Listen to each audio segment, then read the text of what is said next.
given that Donald Trump is going to win the nomination? And is Donald Trump really controlling your party, Greg? I don't think so. I mean, and this is maybe one of the great things about the primary system, but maybe one of the flaws is it's not really up to the party.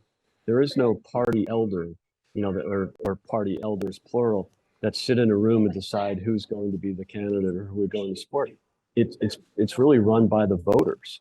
And right now, it's so early in the process, a lot of voters don't know the other candidates. They might know Ron DeSantis, but they haven't really seen him yet. And yes, the campaign has had some missteps and maybe made a few early mistakes, but better to make them early in the process and correct them. We'll be heading over to America because last night, all 13 candidates for the Republican presidential nomination went head-to-head for the very first time. And guess who tried to steal the show? Together we will crush crooked Joe Biden, the most crooked president in the history of our country by far, and also grossly incompetent, doesn't know what he's doing. He's destroying our country.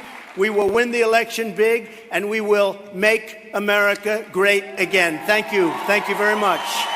Thank you. Donald Trump and his rivals were taking turns to address the Lincoln Dinner, a Republican Party fundraiser in Iowa. Trump says only he can beat Joe Biden, but he was accused from the stage of only wanting to become president again to avoid going to prison. Donald Trump is running to stay out of prison. And if we elect... I know.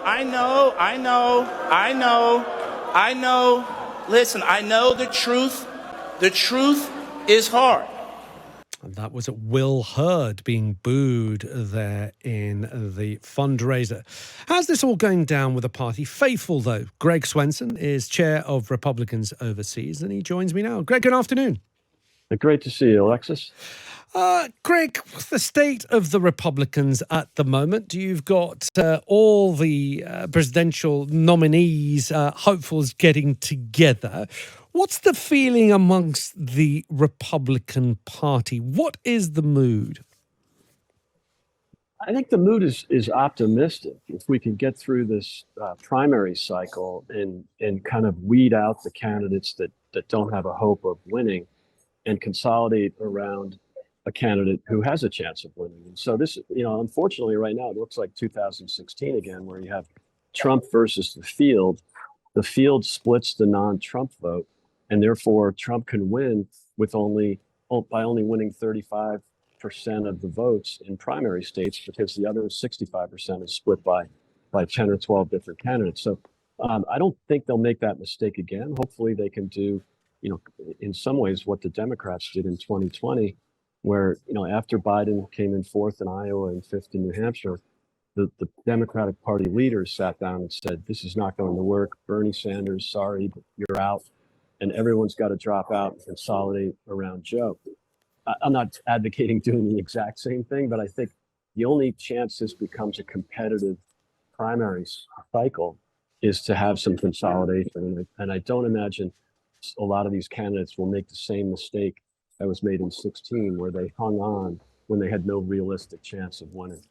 Greg, many people are saying, look, Donald Trump is going to get the nomination from the Republican Party because he is the popular candidate among the Republicans. Ron DeSantis has sort of had a lot of fanfare around him, but he's failing to make that impact. Is it a given that Donald Trump is going to win the nomination? And is Donald Trump really controlling your party, Greg? I don't think so. I mean, and this is maybe one of the great things about the primary system, but maybe one of the flaws is it's not really up to the party.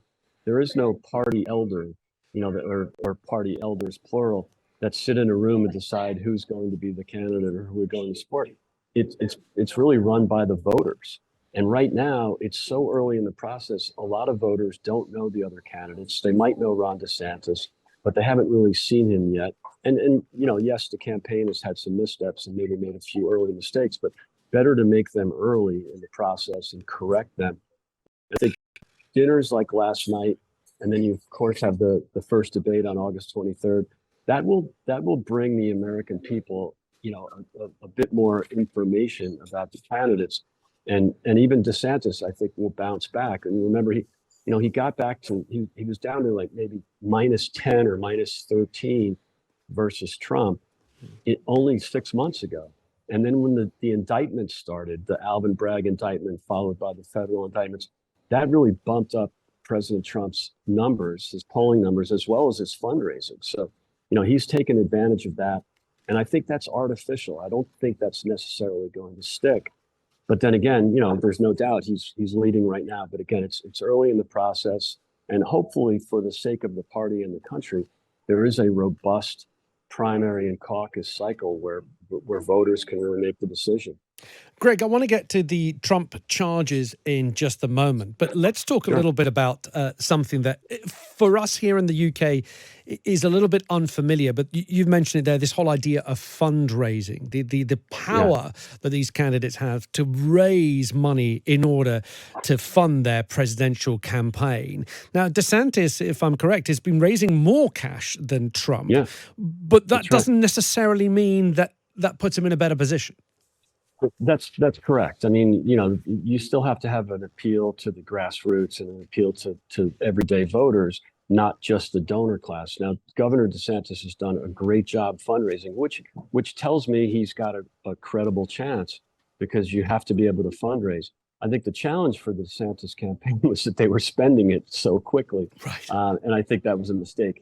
He ramped up a little bit too much with campaign staff, maybe overdid it with some of the advertising. So I think he's got to get back on message and be a little bit more disciplined in the spending of the campaign. But fundraising doesn't seem to be a problem for him. And it's not for Trump either, because President Trump does really well with the small donors. He gets a lot of $20, $30 donations, whereas DeSantis is doing better with the inner circle, the Republican donor class. And I think what Governor DeSantis has to do is make a much better argument for, let's call it Reagan's sunny optimism, economic, supply side economics and pro-growth policies, the things that got him reelected in Florida, and sort of stay away from the fights within the party and the anti-woke rhetoric, which most people agree with. But it's not what's going to win an election. The economy in America is always the number one issue. He's got to lead with that. And I think he can differentiate himself from Trump in many ways, because Trump is more of a populist and not necessarily pro-growth in terms of his policies. He's consistent with traditional Republican or conservative policies, but I think DeSantis can win on that. And let's not forget about the other candidates in the race. Someone will emerge perhaps from this and get out of the single digits. The last three winners of Iowa in the last three Republican campaigns were polling under 5% in the summer of the prior year. So there's a chance that one of these other candidates can come through. Okay. Most of the logical betting is on Trump and DeSantis in a two-man race, and hopefully we'll see that. And Greg, we need to talk a little bit about the criminal proceedings against Donald Trump. We heard the comment there from Will Hurd.